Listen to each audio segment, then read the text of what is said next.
The Global Latin Factor Podcast. Welcome to another episode of the Global Latin Factor Podcast, when we talk about Latino everything. That's right. This is the podcast.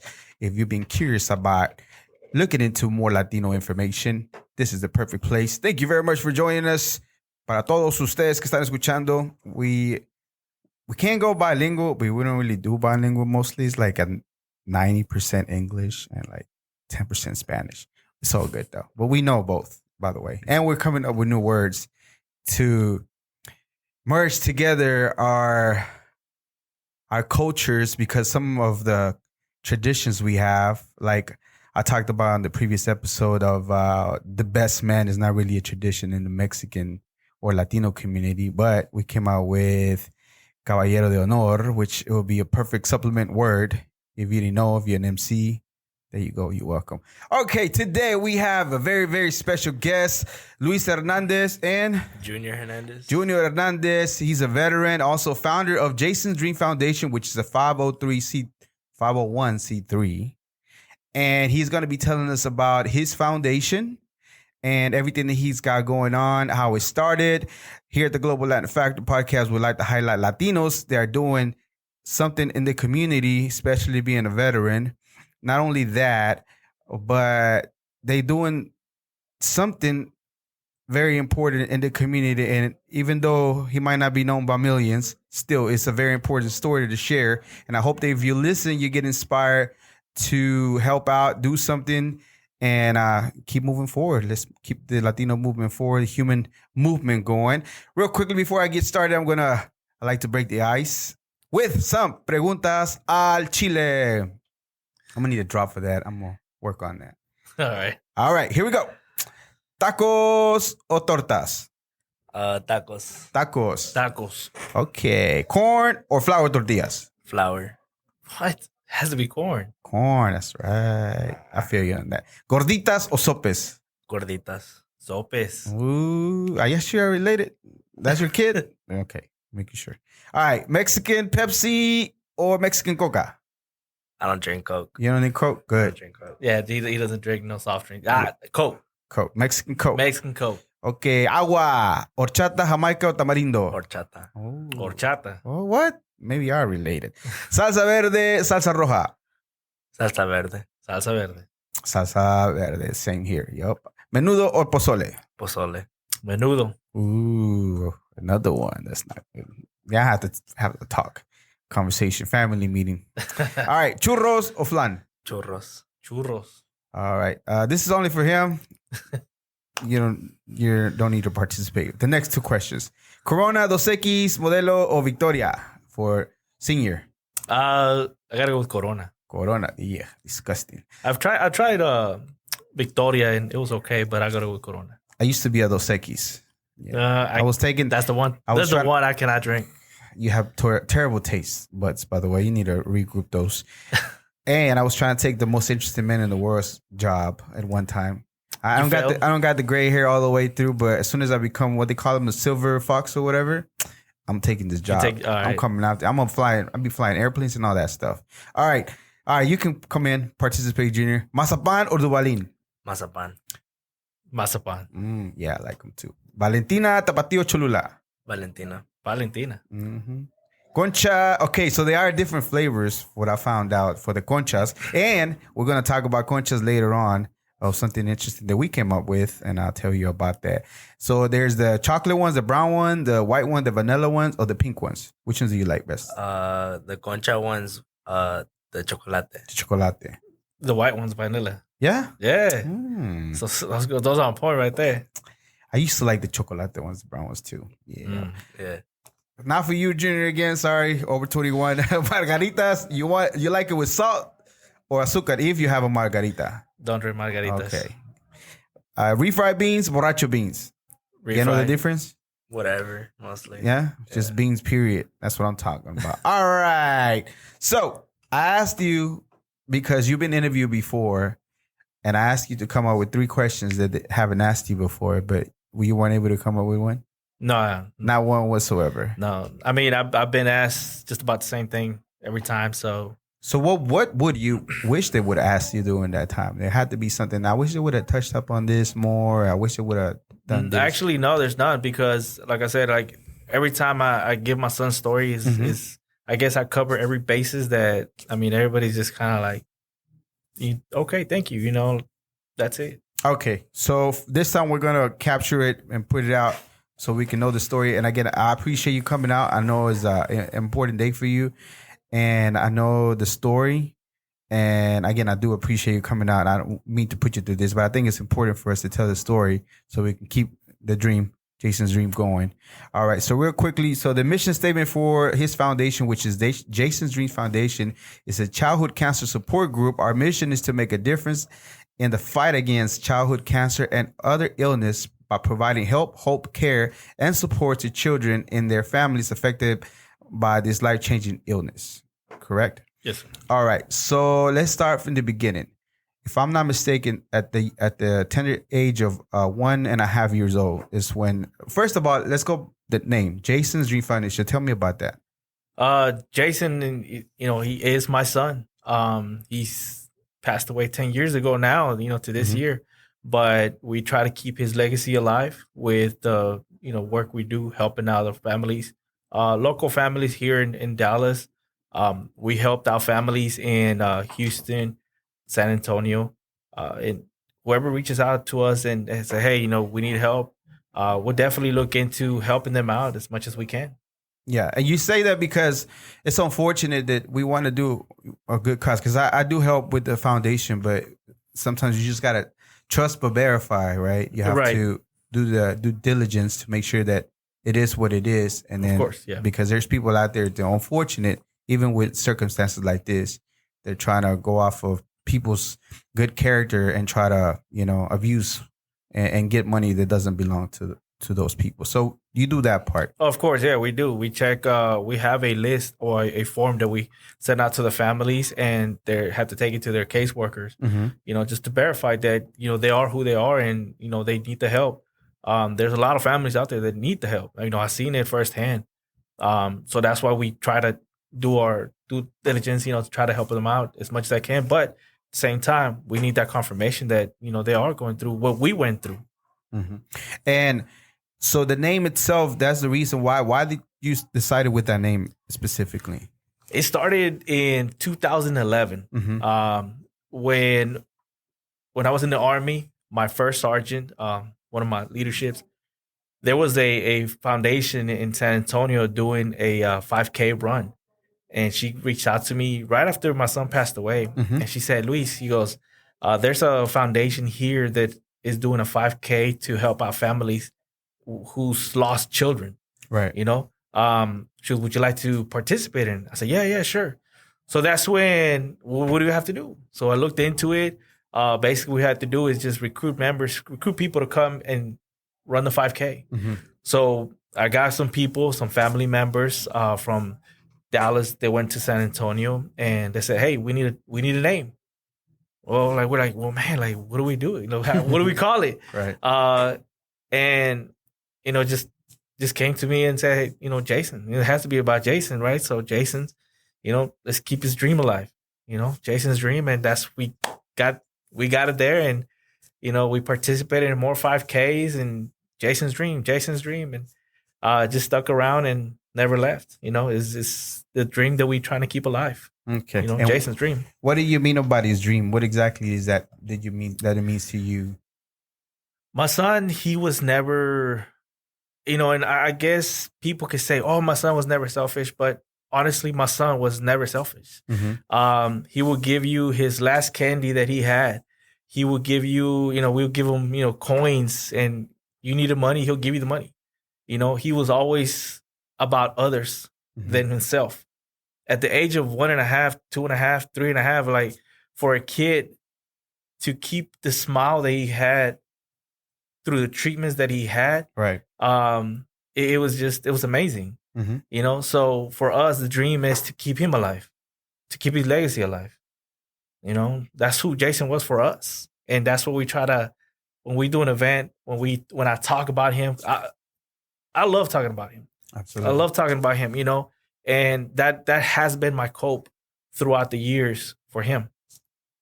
Yeah. You know? You feel that part of that dream itself is because he was willing to help other people, and then that'll be something that he was doing and continue to carry on with the things that you do as far as helping other families. You think that's part of the name itself? Yes, definitely, definitely. You know, he was never, like I said, he's never selfish. He loved helping. He loved giving, you know, and that's what we try to do here.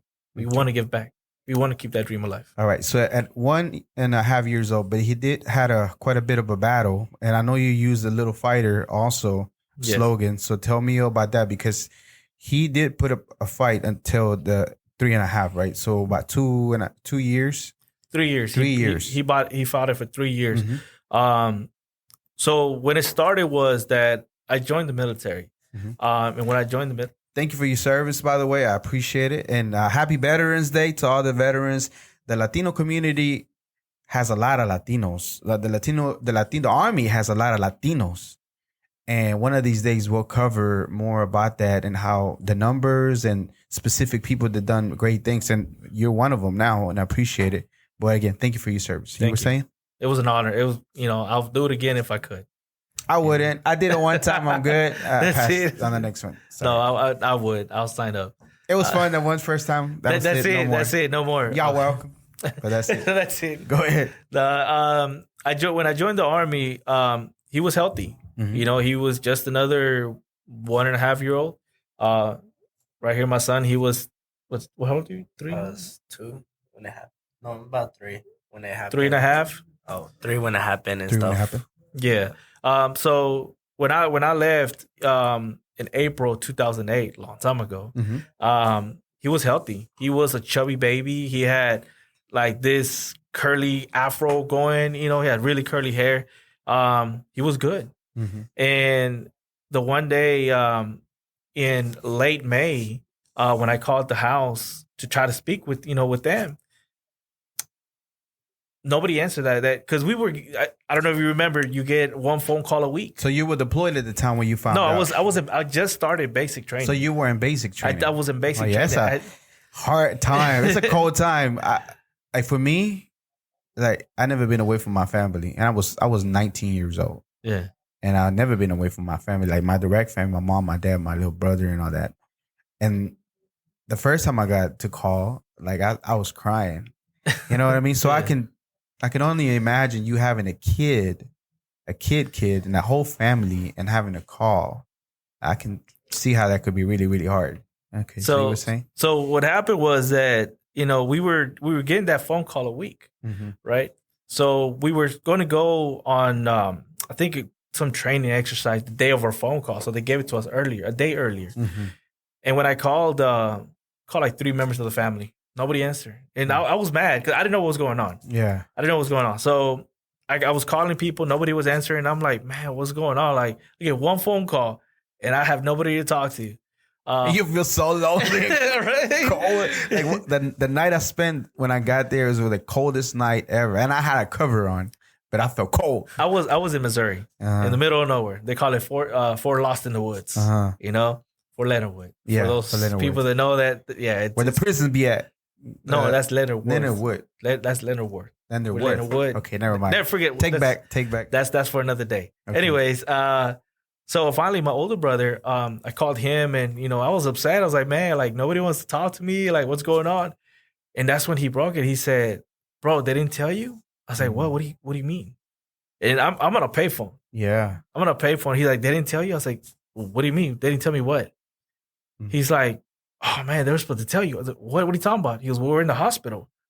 I said, you in the hospital? What's going on? Well, what happened? Well, Jason just got admitted.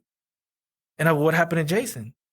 And he's like, they really didn't tell you. I said, dude, like, what's going on? Right. And he said, Jason has cancer. So I'm standing in the payphone in my ear, and I literally felt like everything just dropped. And I just froze. I was like, what? And he's like, you got to come home. So my drill sergeant, there's always a drill sergeant watching the privates, the soldiers. Yeah. So my platoon sergeant, he was there that night. And I told him, I was like, hey, I got to grab one of my battle buddies. I said, hey, got to go talk to him. So I went over there. I told him, it's like, hey, Sergeant, like, just got these news. And he kind of froze there. And he was one of those guys that was like those hard RB guys. And, when I told him that, he just kind of like shocked. And he said, well, we got to get you home. Unfortunately, it was, the end of the month. It was holidays. So it took me like 2.5 days to get home. When I got home, I went straight from the airport to the hospital. Mm-hmm. When I got to the hospital, there was nobody in there. They're like, it was just my son. Right. And he was in a crib. And when I seen him, it was definitely not him. It was 2 months since I had seen him. When I left, he was a chubby baby. Those babies with the little arms like little Popeye. Mm-hmm. Well, he wasn't like that anymore. Cancer really ate him up. So what they told me that he had, what happened was that he was in a little red tricycle, Mm-hmm. Junior, and Jason tried to get in the back of it. And they were at my mom's house.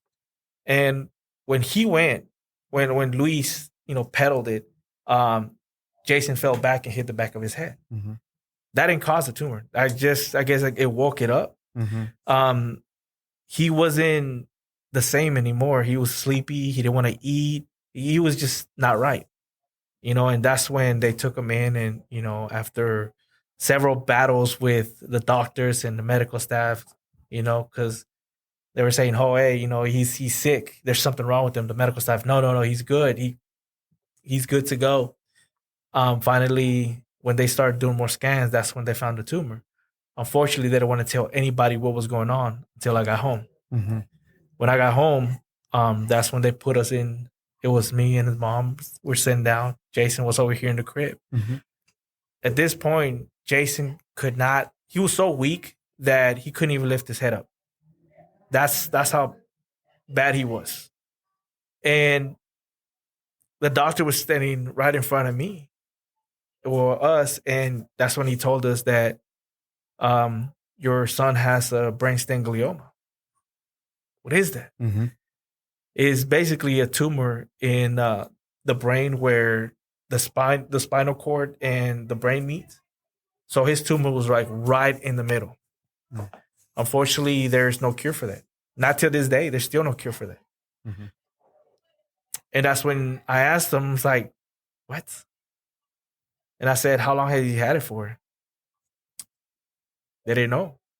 It was probably like, I think, a size of a little almond.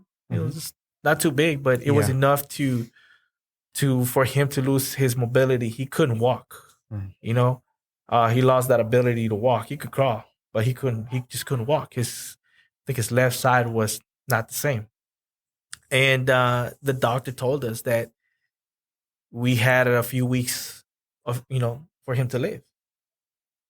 When they tell you that your son is going to die and there's nothing you can do about it, like, the world just shuts down for you, for a parent, it's because no money in the world can do anything to save your child. And it's horrible.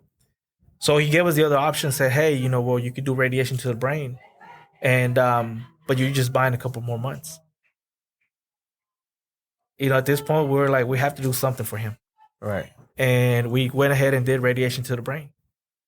He did 6 weeks of that. After that, I stayed in Dallas for 10 days. Mm-hmm. They gave me 10-day leave. When I got back, when I was leaving, before I left, this is the thing. This is how my son became to us known as the little fighter. Right. And this is how we consider why we consider the kids little fighters. So my son, when I first got there, he couldn't even lift his head up. Right. That's how weak he was. He couldn't lift his head. He couldn't eat. By the time I left, within 9 days, he was already sitting up, eating by himself. So he picked himself up. What happened? I don't know. But he picked himself up and he fought. Mm-hmm. He really fought. So when I left, when I got back to training, they actually tried to discharge me so I can go back, with my family, with my son. And I said, you know what? Well, I'm already halfway through. I said, let's get this done and then send me off to wherever I have to go. You know, I already started. I'm doing this for my kids. So let's go. So we finished it off.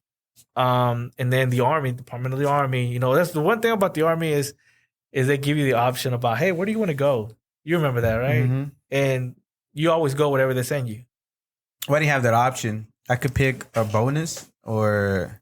No, when you first enlist. When you first enlist, yeah. For me, Oh, yeah? it was you can either get a bonus and wherever it sends you or pick where you want to. That was my options with the recruiter. Okay. When I went. Okay. I know they only went 3 years too. A lot of people did 4 years. I met somebody that did 2 years. So when I went in, it was only 3 years. A bonus, a small bonus, which I thought it was huge, $3,000. Whoa, slow down. After the taxes, only $1,500, and then they would give it to you other ones. And They then I don't. didn't get a chance to pick where I was at, so I went into a not so popular place. But anyway, you were saying, But, well, for me, you know, when I was going in, it's like, well, pick 3 places where you want to go, Mhm. you know? And then I guess, no, you know they did give me the option, yeah. but none of the options that I picked Exactly. no, No, exactly. And that's what happens. Yeah. You know, like, spoiler alert for whoever wants to join. Like, yeah, you know, they're going to send you to the needs of the Army. Mhm.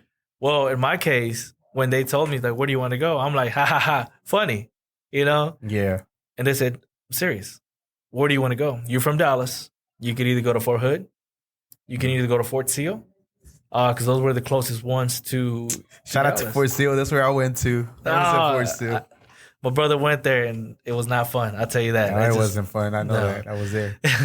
So, Good thing you didn't go to Fort Hood though.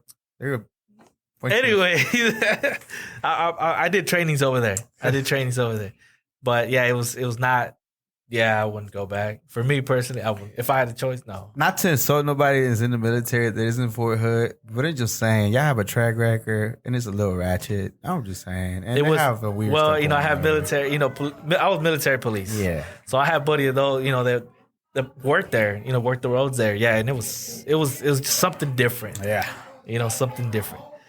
But for me, man, they gave me the options. Like, where do you want to go? So I said, well, Fort Sam Houston was, and it still is, like the medical facility for the military. It is. So I said, you know, if they're gonna have the help, it's gonna be there. So I requested that, and after a while, they gave me Fort Sam. Wow. I ended up going there. I remember we took my son. We took them both, right? And with his doctor, his military doctor, we were sitting in his office, and he was looking at my son, right? We were after talking, he was looking at my son, and he was happy. He was playing. Like I said, he couldn't walk, but he was crawling. You know, he was playing with him and smiles and everything, big poofy hair. And I remember his doctor said, he goes, wow.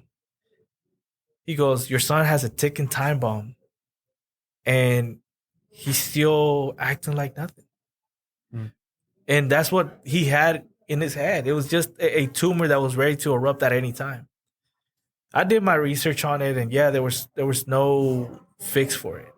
You know, there was nothing I could do. And looking at the track record for that tumor, he could have gone in a couple months. I've met families to this day that have dealt with this kind of tumor with kids. They don't live long. Not at all. You know?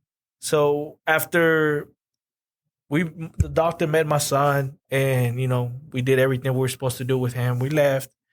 We came back a few months later, and they started his chemo treatment. For an adult to go through chemo, it's hard.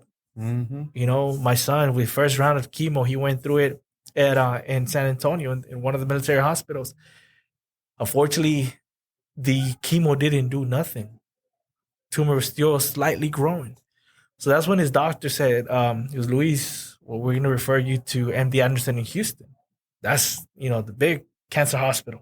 I said, okay. And he tried to send me to relocate us to Houston, but unfortunately there's no military base around there. That's not. There's reserved spots, but had to be an active spot. So he said, well, unfortunately you should drive up there. And I said, okay. It's not that far. 3 hours. 3 hours? 3 hours, you know. So we went out there the first time, and we met his doctor. We talked about the treatment, came back home, came back a couple weeks later, and that's when we started his treatments. For the first year that my son was sick, he received treatments in Dallas and in San Antonio.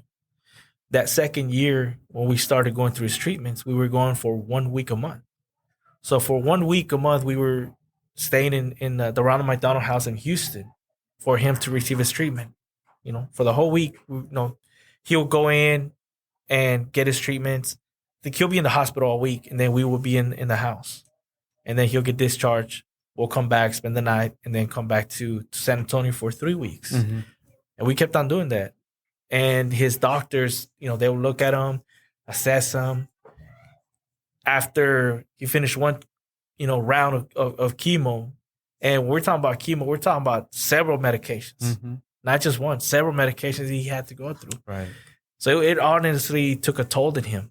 He's 1.5, 2.5 years old, and he's going through so much already at a young age. After that first year, after the second year, we had to go for. They changed it up. They changed it up. His chemo. I think he went through three different types of chemotherapies. Right. On top of that, he did 2 6-week treatments of radiation to the brain. I mean, 3 chemos, 2 radiations. I mean, for a 3-year-old, right? That's a lot. Yeah, it is. It's a lot. Not just that, but other stuff, other medical procedures that he had to get done.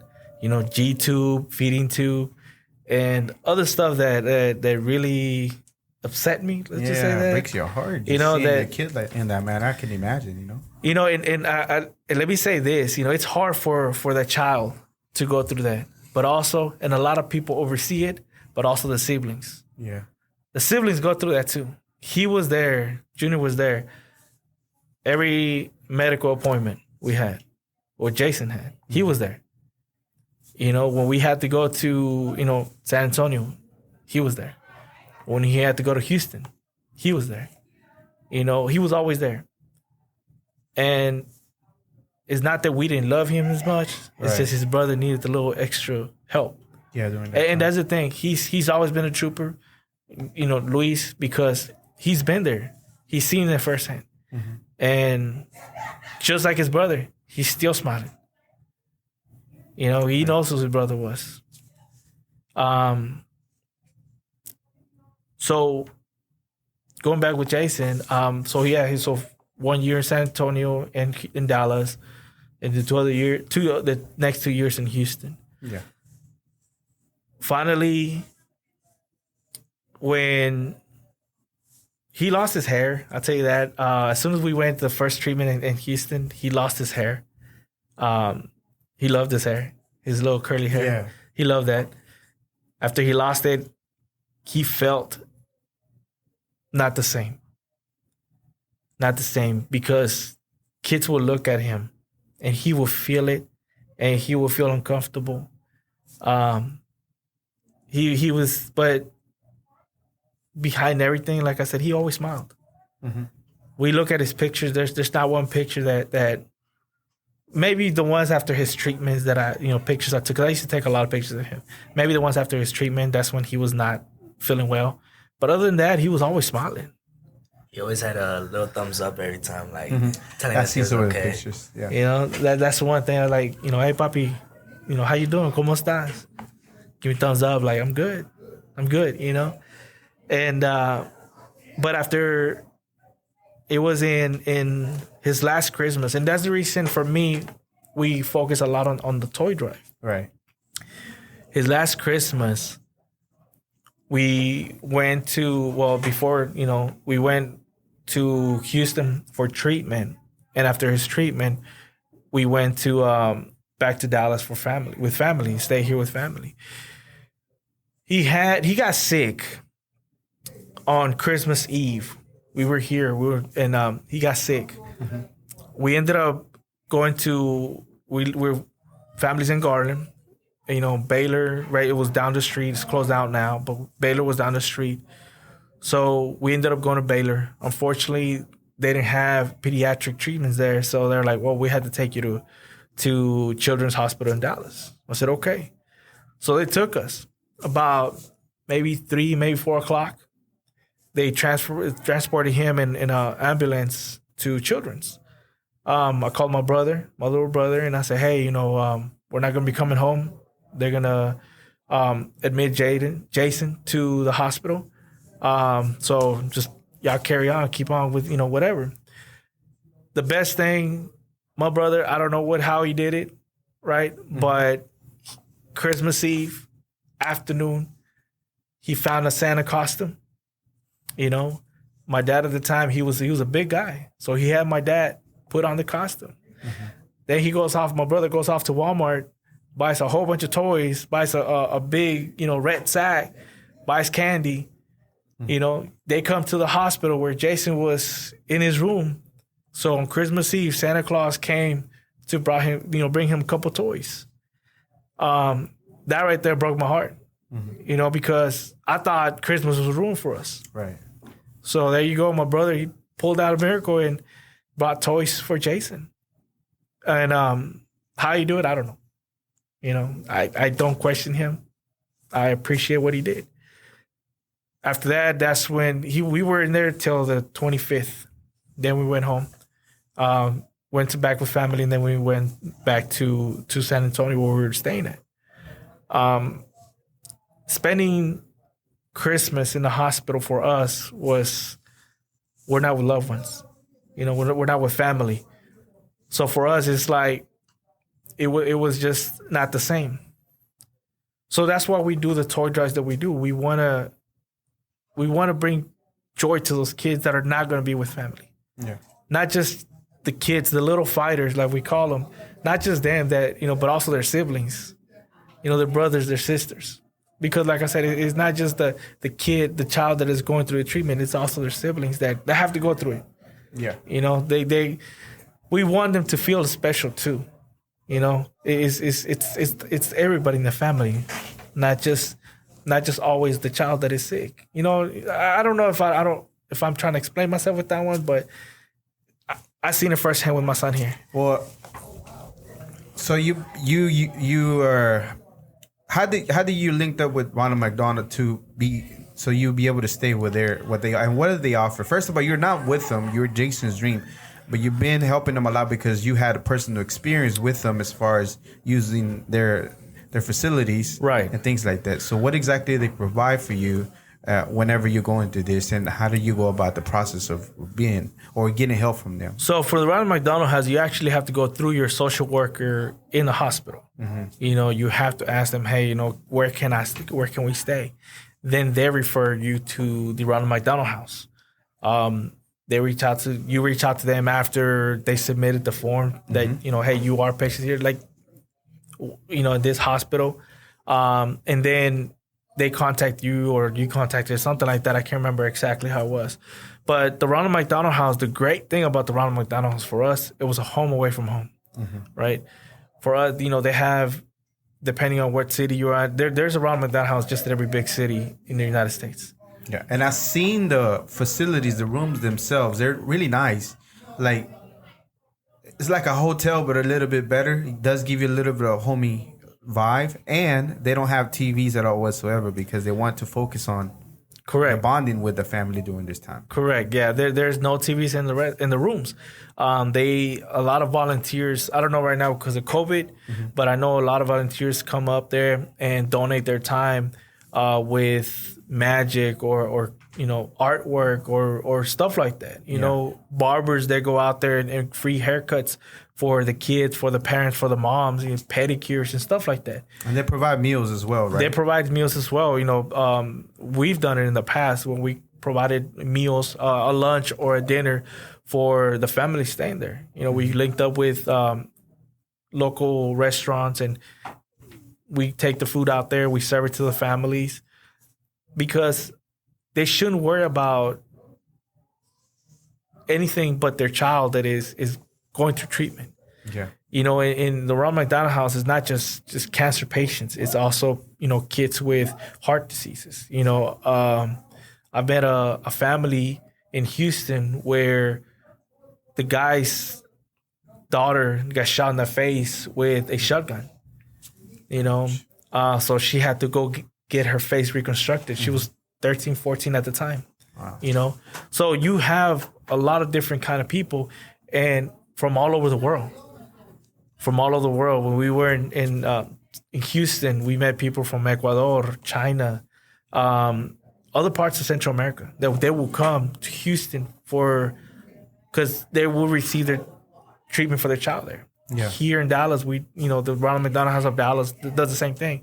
Even though we never stayed here in Dallas because we're local, we've been in the shoes that like those families have. Yeah. So we try to help out those families so they don't feel like they're not at home. That is their home. So they take away that burden that where am I going to stay, having to pay for a hotel, having to be concerned with trying to find some food. Instead, they're trying to just focus on the time with your kid as you're going through this. Yes. And what I'm thinking that you were trying to say is that even though you got that home part, then you don't have from the holidays, whether we want it or not, the presence is not the most important thing, but it is part of it, right? And it makes it all complete. Yeah. So what I think you're getting is that all those people that volunteer and donate toys, and then you have something, at least it makes it like the feeling that you're at really having holidays, even though your family's not 100% there, then you get that same, a little bit of that same feeling that you have toys and things that you can open up, especially for a kid being young. I remember it was one of the most exciting. I know it's not what it's supposed to be for, but when you're a little kid, not growing up with a lot of money or whatever, and you get to have a toy and open up and know that Santa Claus really came and dropped you something up, or just being with your family and opening up and just seeing their faces, just whatever you're going through just makes you forget just for a little bit and makes you feel good. Exactly. And cancer treatment is very expensive, and there's a lot of families.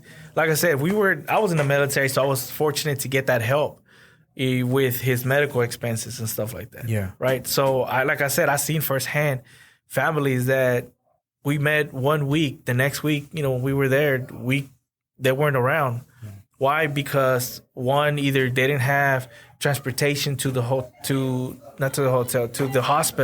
or they didn't have money and stuff like that. And for us, it broke our heart that, man, like, we're fortunate, but these families here aren't. Family stands around McDonald House. Like I said, we're in Houston. People like us that we're doing here, like the community here is doing when we do events and donating toys, when we take them up there, the Ronald McDonald House allows the parents to come in and pick out toys to give to their kids, on Christmas. And like you said, open up their present. When you're staying at the Ronald McDonald House, you're trying to save money because it's not as easy. You got to think about it. Your child, if it's two parents, one is working, one is always there. Right. So it's not always easy to bring those funds in. What about the single mother or the single father that can't go to work because they have to be there with their child? Mm-hmm. And I've met kids that in the hospital that families can't stay there with them because they have to go to work. Yeah. It has to continue doing it, So that's where we come in and try to help bring a smile. Because for us, when my son smiled, hey, we got to fight. Right. We got to continue this. He's smiling. I remember one time in his doctor in Houston told us after one treatment, he checked him out. He looked at him, did his routine, what he looks for. And he told us, Mr. Hernandez, he goes, I don't know what you're doing, but continue doing it. What do you mean? What are you talking about? Well, he looks good. Right. We're not doing anything special. For us, it's, hey, he got in trouble. He got grounded. No TV, no whatever, no toys. He still got in trouble just like any other kid. We treat him just like his brother. But the one thing, like I said, is smiles. Laughter. That was the medicine. For us, that was his medicine. Yeah. There is research and different studies they've done regarding that. Like, if you are sick, it's better to watch funny movies, laugh all the time, a lot of touching and things like that make a big difference, and believing that the cure is going to happen or you're going to get well. You know what I mean? Because there is whatever it was you were doing at the time. I'm pretty sure it was you will still appreciate your kid and love them and everything, but it's just, there's something extra because you know what's going on. Even though you did right, you can't let them get away with everything. At the same times, I'm pretty sure those touches and those kisses and everything amplified more because they were more meaningful at that time. Of course. Right. Those smiles that he gave. Like I said, you look at his pictures and there's not one that he is not smiling, that he's having fun. He couldn't walk, but he could put his hand on the table and get up, and he hears music, he'll start dancing to the music. Right. He loved, when we bake cakes, decorating the cakes. He loved to do all that. Those are amazing memories that we still think about. We look at the pictures and, oh man, remember that time, All right. So the little fighters now, you call not only him because he put up a great fight until it wasn't possible no more, but all the little kids are going through it are also what you address as the little fighters as well. Now, you talked a little bit about the toy drive that we do now. We have a toy drive. Tell us about that, what we got going on, and it's coming up real soon. Yes. This year, November 21st, we're doing a toy drive. We've been doing it probably, 8 years? 8 years. 8 years almost. Mm-hmm. Yeah, 8 years. This is our 8th year doing it.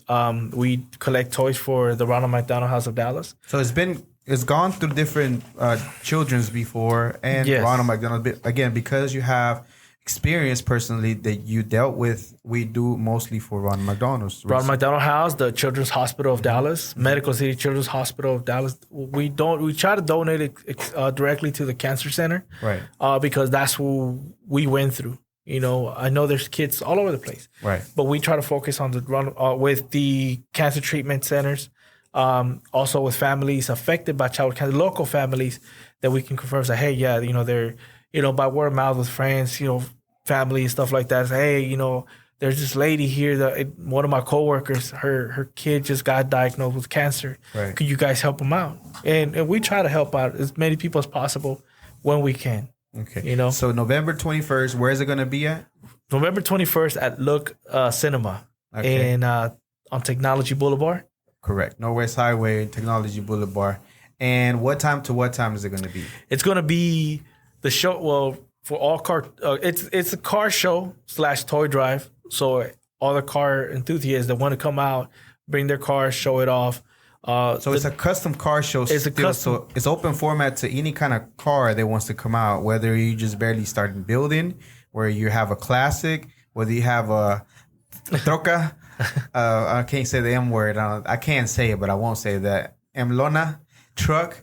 And things like that, like whether you have a Mustang club, all kinds of cars, Beetle clubs, all kinds of cars. Motorcycles, bicycles. Kids, they're getting into building cars when they begin to start building little pedal vehicles or lowrider bicycles. Lowrider bicycles right now it's huge here in Dallas. Mm-hmm. I seen that. The last car show we went to close by here in Grand Prairie. Yes. I seen there was a lot more bicycles that I ever seen before. Oh, of course. A lot. Yeah. So we welcome anybody that wants to come out. It is, like I said, it's a car show, but it's really open to anybody that wants to come out. We want to. What does it cost to get into? If you want to participate, if you have a car, what does it cost? The cost is very simple.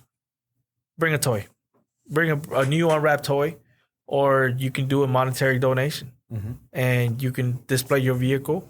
We're going to have food vendors. We're going to have craft vendors and just vendors, period, out there. So it's a full day of fun. Yeah, we're going to have Taco Diction with them puffy tacos. That she was here. Melissa was here on one of my episodes before. So shout out to her. And Los Primos Trucking. Los Primos Trucking. Yes, Los Primos Trucking. They helped us last year, and they did great. So we asked them, hey, could you guys help us again?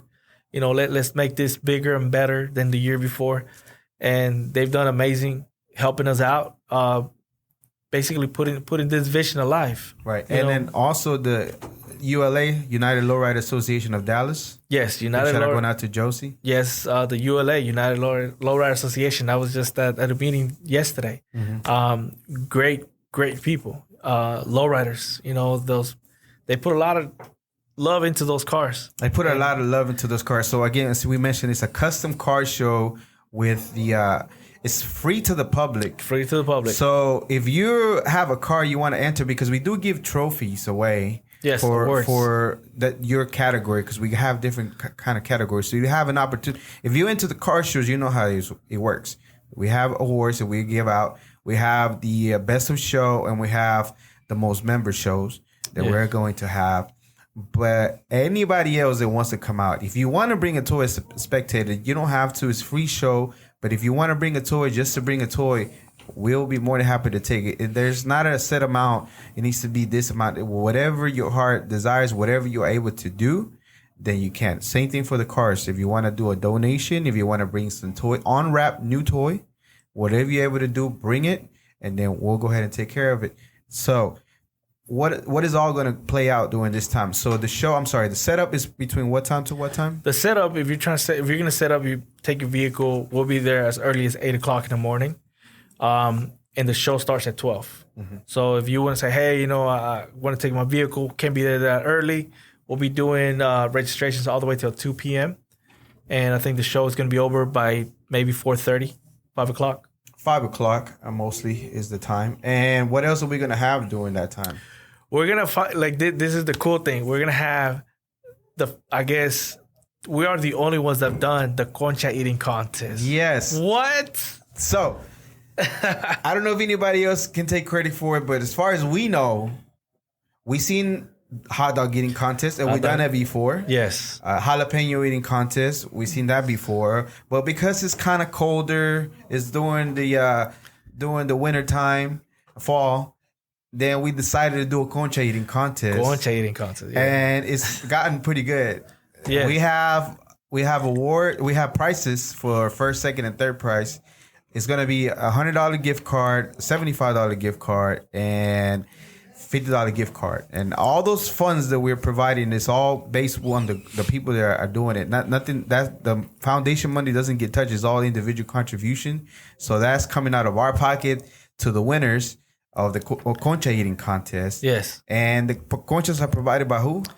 La mejor panadería guatemalteca over here out of Garland. They got some great pupusas too. There's one in Addison, I believe. I think they're called the same. Yes, That's this family owned. Yeah, great people. Yes. Yeah, they're providing the conchas. Yes. And it's the thing is we only have a limited amount of spots. So whoever says conchas, I got this. Okay. Yeah. Come out. We're only taking a few people for the contest, probably be 5, 6. So if you want to be part of the concha eating contest, come out. What else are we having also? We have live DJs, right? Yes.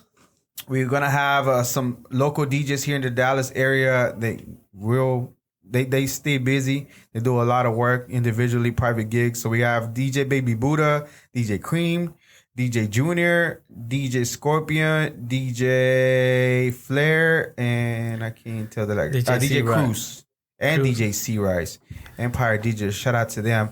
And we are going to be having 2 performers only live performing, and they've also been they've been interviewed here at the Global Latin Factor podcast, which is Grupo Ave. Grupo Ave. They're young kids, 14, 15, 16 years old, and they're doing their thing. They're going to be performing live. And we also have a veteran hip-hop guy here in the Dallas area that's really good, which is he's also interviewed here before. All his episodes are out.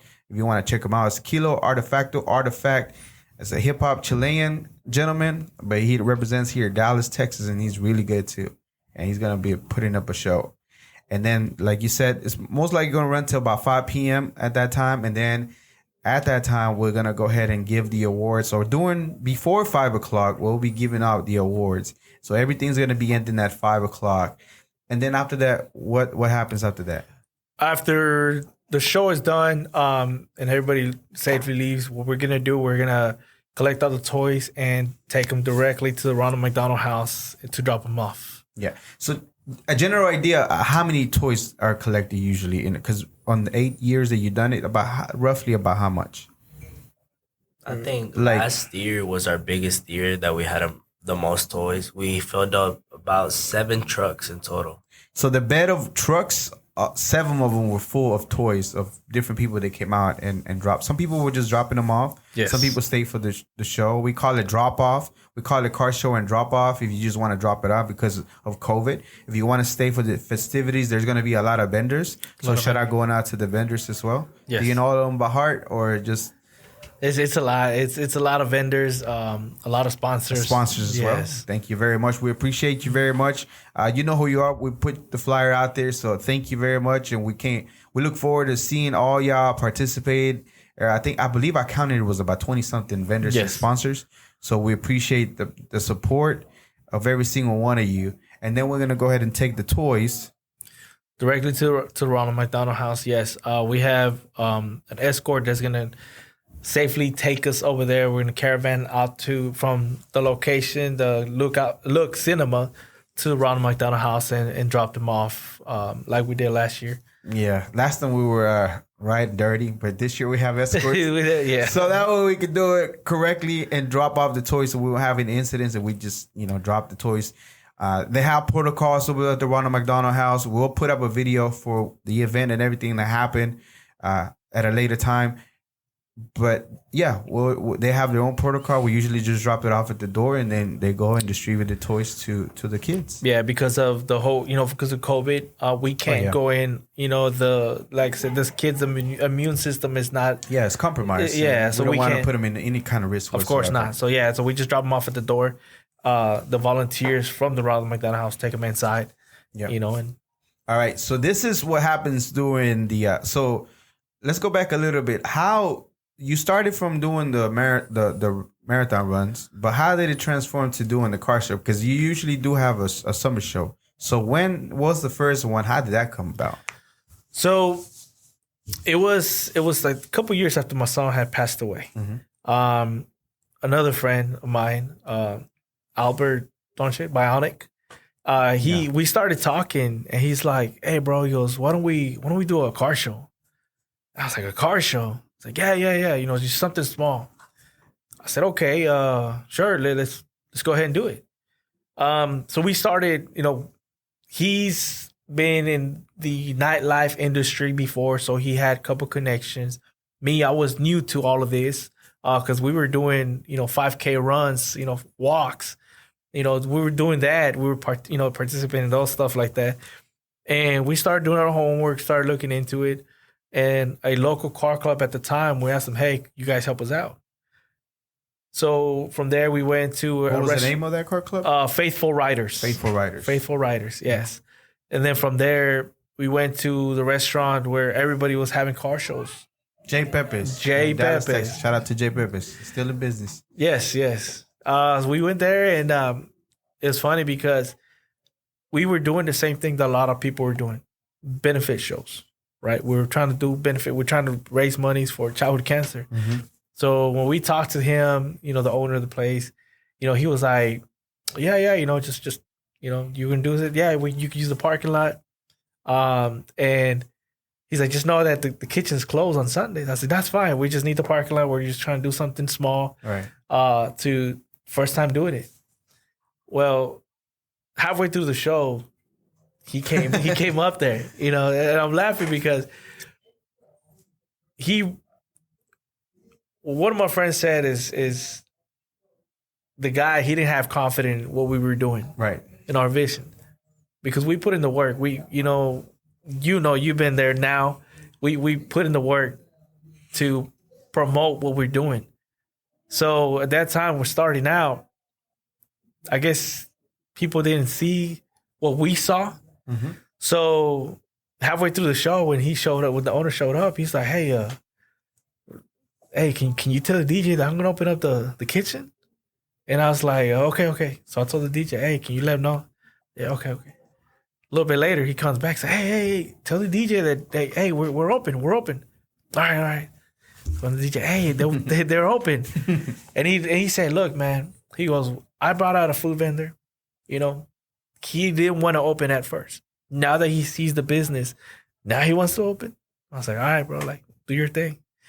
After the show, we talked to the owner and said, "Hey, we want to do another one." "Oh, yeah, man, whenever." whenever you want to do a show, just let me know. The only thing is, I'm going to be the only food vendor. Okay, cool. So we did it. We did a J Pepe's. We did the summer show in the toy drive for a couple years. And what's the name of it? The summer show? Little Fighters Car Show. Yeah. Little Fighters Car Show. We kept Little Fighters Custom Car Show. Custom Car Show. Yes, we kept the name for, like I said, benefiting all the kids, and the money that we raised. At that time when we weren't a nonprofit, we were donating everything to the Ronald McDonald House. At that time, now after we became a nonprofit, the funds were going to the foundation. Yeah. So explain to the people, how is it that you became, and how does it run? Because there's another company that helps with this at this time. Yes. So we're under the umbrella of Charity Smith. Mm-hmm. They're based out of California. So they're basically our parent foundation. So we're using their what do you call that? Resources, knowledge, everything. as far as, because for us, we're not a big foundation where we have thousands of dollars coming in. Yet. Mm-hmm. It's me, my son, you, and other people that help us out, that we try to do what we can on a daily basis to bring in the funds. So right now, yes, we're not a big foundation that is has a lot of money coming in. So it's we a learning help process. Oh yeah, at this moment of time, because at one time it was nothing. Then learning through and trying to figure it out, you came out with them. They were able to partner up, and now you're doing this. Yes. Eventually, the ultimate goal for me, I imagine, would be to be solo, independent, and bigger, with bigger sponsors at one time or another. Oh yes, definitely. That's definitely the goal. We're learning every day. Every day is something new, and we stay busy with the foundation, with work, with school activities. And so it's a lot on our plate. Yeah, and you also do other stuff, which I'm pretty sure it's going to be after the show airs, and we'll put it out. But you also you still do walks, and you still do dodgeball. Yes. We were trying to step out of our comfort zone of the car shows, right? Because with the car show, we've done plenty of those. So we wanted to do different things, right? So I was thinking, I was like, what is there out there? What else can we do? And it came to mind as like, okay, basketball tournament, baseball tournament. And I was looking into doing some kind of baseball tournament, for the youth and adults. And I was like, okay. And while looking through the web, I was like, Dallas Dodgeball League. What is that? What is that? People look at dodgeball. It's like, oh yeah, that movie. Yep. Yeah. That's what I think about. Go back to school when we used to play in middle school, and then dodgeball and the movie. Yeah, so I was like, okay, dodgeball. So I reached out to them, right? And Tom, he runs the Dallas Dodgeball League. Yes, a Dallas Dodgeball League. And they go big. They go national. Man, it's not like a local circuit. It's like national. Did you know there's actually a Team USA? Yeah, there's a Team USA. There's a Team USA, and there's in several of those players. So it's a worldwide thing. It's not really like just locally. Just like the movie. Yeah, the movie, they teams from all countries. They didn't do it justice because it was a funny thing. Yes. And it's not like that. There's serious competition. Them dudes do some stuff. Bro, the way they throw the ball, man. You look at the ball, you grab the ball, you're like, oh, this don't hurt. It hurts. It's not that it hurts. It's not that it hurts. It's just the fact that it's in your face, and then you fall to the floor without wanting to, without hitting you hard. Because I played terrible. Jam my finger the first throw. The first attempt to catch the ball, the first one to jam my finger. So I'm already at commission, and then just try to throw the ball and stuff. And then the fact, again, it's not that it hurts. It's just the fact that it stings. It stings. And if you don't pay attention, then if it hits you in your face, then I fell down just for the motion of it. It's weird. But anyways, we're having an event. We're having an event, yes. The Dallas Dodgeball League, they're having their annual a big event. They're having teams from all over the country coming out to Dallas to play in this tournament. And Tom reached out to me. He said, "Hey, Luis," he said, "would you like to put a team together?" They need some target practice. Y'all want to come out Right. and get target practice? You know, this is our maybe Third fourth. time? No, I think like fourth tournament that we participate in, because we done beach dodgeball. Beach dodgeball. That was.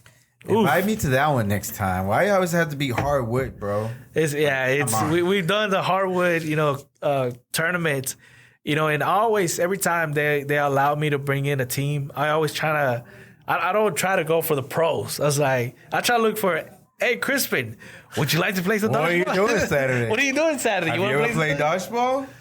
Like, yeah, back in grade school, Middle school? Yeah, So I try to bring, people out like that. Like, hey, let's go have some fun.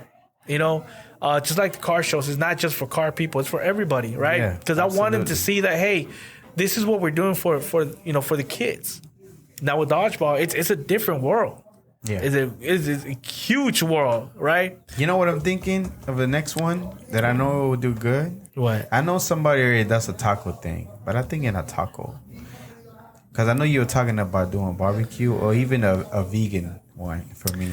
Yeah, I try to do it's a lot of moving pieces that you have to get in the right spot. I try to do a barbecue cook off. It didn't work, did it? No, it's like I said, it's a lot more to it, and it's something new that I've never done, right? So I wanna do more homework for us to start doing it. I think a taco one will be pretty good, or even a vegan one with the community. I know y'all not into that, but I can assure you. Vegans? Really? But I can assure you. Well, honestly, it goes hand in hand with food and eating the right thing when you're trying to recover from illnesses. You know what I mean? So Yeah. I'm just saying. Just it. Maybe taco.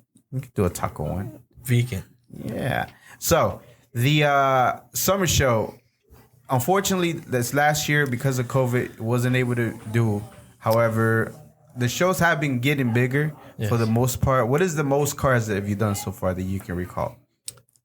I think like 375, almost 400 vehicles. 400 vehicles. Almost 400 vehicles register, and they do pay a registration fee. Same thing, almost like the toy drive, except this time they do a monetary donation or an amount. Same setup, and then we have a custom, meaning any open format for any kind of car, bike, anything like that, low, dropped, lifted, you name it. Most likely you'll see it at the show, and that's one of the things that I liked about our show, the summer show, is, or even the toy drive, is the fact that there's no other show like it, for the simple fact that you can find a little bit of everything. We had some expensive, what was it, BMW type of weird car. I don't even know what model it is that was there. Yeah. We had some real drop trucks. We had a whole club of Mustangs at one time. We have some old classic cars that like freaking beautiful. We have lowriders. We had one time this gentleman. It was an orange vehicle, and I say vehicle because he made it his own. He made it his own. He had a vision and he created it. And that's the type of cars that you'll see in this type of shows that we put together, which mostly is like the biggest show that we have. Again, what we have, there's been failures for the barbecue and getting hit with a dodgeball. But hey, the dodgeball is getting there, okay? You don't get play. there. I play personally. He don't play. But The dodgeball is getting there. No, but what I'm saying is that you say that, but you don't play. No, but let me say. Tell me why he don't play. Hold Tell me on. why he sends us to play. No, he's team captain. That's not he has to sit out. no, but He's a manager, water boy. I'm a disabled vet. How about that? You're a manager, sir. You need to get us water towels. But see, this is the thing, though. This is the thing. We have Need water squirted. See, we have the male team, and then we also have a female team. Right. So I mean, them females, they're go-getters. I'll tell you that. They have high spirits. I was just talking to the team captain yesterday, and I'm like, you know what? I think this is the best squad we've had in a while or ever. He just told me that they practice, and I have so happen to be. I'm just gonna be up there just getting beat up because I didn't practice. Hey, it's okay. You're an athlete, though, right? Yeah, athlete. Yeah. I retired soccer after high school. How many years ago was that? Many years. Many moons ago. Many moons ago. So, yeah. Okay, so we're going to go ahead and wrap it up here. Anything else that you want to say as far as anything for the show? Any people that's been part of the shows previously before and things like that? You know, I just want to say thanks to everybody for support. Not just for the car shows, but the whole foundation. For my son, he didn't have any friends other than his brother and his dog. Pancho. It was a little white chihuahua. It is a little white chihuahua that we still have. Mm-hmm. But when he passed away, he filled a chapel in San Antonio with strangers. You know, when we had a service here in Garland, he filled the chapel of strangers to him. I've shared his stories. I share his, you know, my social media is full of my kids. You know, especially my son's Facebook page is full of his, you know, journeys. And people that followed me on social media, they, you know, after my son passed away, this chapel is pretty big. And for a 4-year-old to fill it was amazing. To me, it was amazing. They still support us, you know. So thank you to everybody that supported my son, because this is his foundation. It's not mine, it's his. So thank you to everybody that supported him. From past to current to every future people that want to support and want to know more information. So where can you contact? Where can you get a hold of you or the foundation itself, or find more information about it? You go to his Facebook, Jason's Dream Foundation, and his Instagram as well. Okay. And what is it, the Instagram? It's Jason's Dream. Jason's Dream 06, ain't it? 06. And then the Facebook is Jason's Dream Foundation. And more information, what is there a particular number or website they need to go to? You call me 469-358-3248. My phone's always on me, so. Yes, you still have the website? No, it went down. We'll get that running soon. Yes. But there's more information if you want to visit the parent company. What is it? Is CharitySmith.com. Just look / Jason's Dream Foundation. Dream. Yes. And you'll be able to find all the information. There is a button for you to donate if you wanted to donate. Again, what's the website? CharitySmith.com. CharitySmith.com. Okay. And then again, if you type in the Jason's Dream Foundation, you'll be able to find it. Yes. So that way you can get more information. And if you would like to donate at that time, then you can go ahead and do it there, because they do have an area, a button where you can go ahead and donate and make a contribution at the time. If you're listening from out of state or anywhere else, if you listen locally, if you're not able to make it, then you can just definitely go there and make a donation. We're making a difference here locally. There's been people that will be able to help locally. Okay, how would I say that? I was going to say locally. Fortunately, we're able to go ahead and now, because you do it separate, to be able to help not only the Ronald McDonald, but locally, somebody that needs help, that's going through some stuff, because personally, you know what they goes to. Feel free to reach out. We do have to do our part as far as, you know, looking up stuff and things like that. But once we verified everything, give us some time, and we'll be able to assist the best way we can now that we can just do it personally instead of having to, you know, go to the Ronald McDonald House, which, you know, they're a bigger organization. They have their stuff going on. But at the same time, now we can literally touch the people in the community. And this is just the DFW area. And this is not just the DFW area.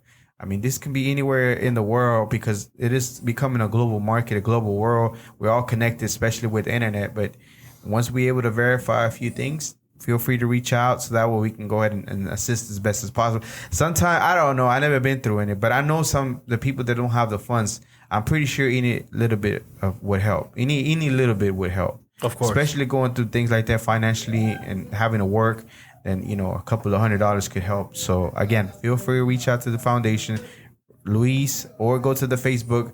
Facebook, I think, is the most the fastest way to get a response. Yes. And then as soon as we go there, we'll take it from there. Any last words from any of you? Thank you. I'm good.